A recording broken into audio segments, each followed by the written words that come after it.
কি কি আনলাম আজকে সেই গ্রাম থেকে, গ্রামের মধ্যে গিয়ে মানুষ গ্রামের বাড়ি থেকে নিয়ে আসে গিয়ে, আর আমরা শ্বশুর বাড়িতে থেকে মানে পৌরসভা তো সেই গ্রামে হাঁটতে গেছিলাম, গ্রাম থেকে কি কি নিয়ে আসছি দেখাচ্ছি।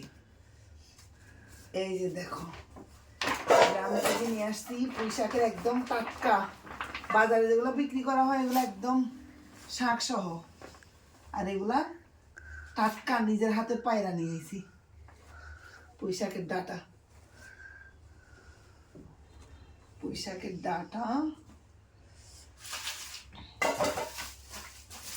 হাঁসের মাংস, হাঁসের মাংস গ্রামে কাইটটা একদম ওদেরকে দিয়ে পরিষ্কার করাই নিয়েছি, যাদের থেকে কিনে দিচ্ছি।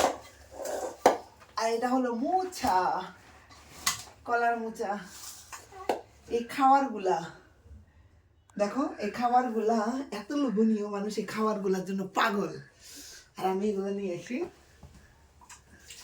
এগুলো এখন রাত্রে হাঁসের মাংস রান্না করবো অবশ্যই।